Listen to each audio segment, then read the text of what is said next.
দেখা না দিলে। টলিগঞ্জের জনপ্রিয় গ্ল্যামারাস অভিনেত্রী মিমি চক্রবর্তী টলিউডে অভিষেকের পর থেকেই তিনি একের পর এক সিনেমা উপহার দিয়ে গেছেন। দর্শকরাও তার অভিনয় পছন্দ করেন বরাবরই। সবেই তিনি সংবাদের শিরোনাম হয়েছেন।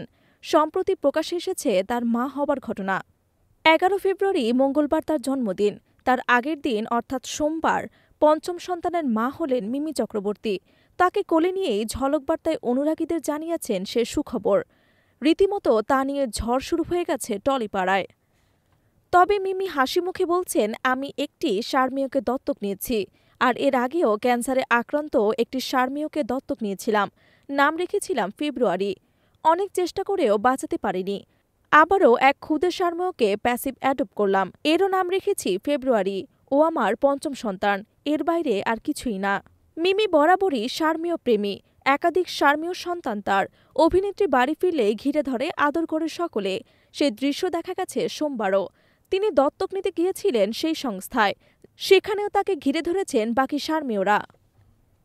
হাসিমুখে অভিনেত্রী তাদের সঙ্গে কথা বলেছেন, যেন তারা কত আপনজন। দত্তক নেয়ার পর সংস্থার তরফ থেকে জন্মদিনের আগাম উপহার হিসেবে তার হাতে 2টো ফুল গাছের চারা তুলে দেন কর্মীরা। শুভেচ্ছা জানান তাকে।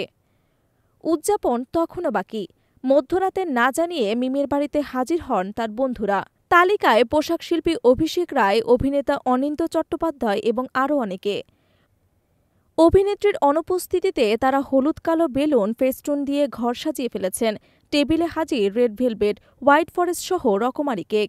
কালো সিকুইনের হাতাকাটা গাউনে সেজের নায়িকা ঝলমলে বন্ধুদের উপস্থিতিতে।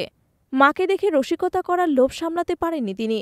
জড়িয়ে ধরে বলে ওঠেন, এই জন্যই নাইটি ছেড়ে সালোয়ার কামিজ পরেছ। শুনেই হাসির রোল উঠেছে। এরপর কেক কাটার পালা।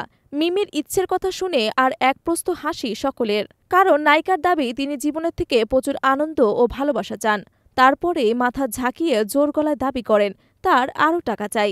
নিজেই হ্যাপি বার্থডে গান গেয়ে ওঠেন।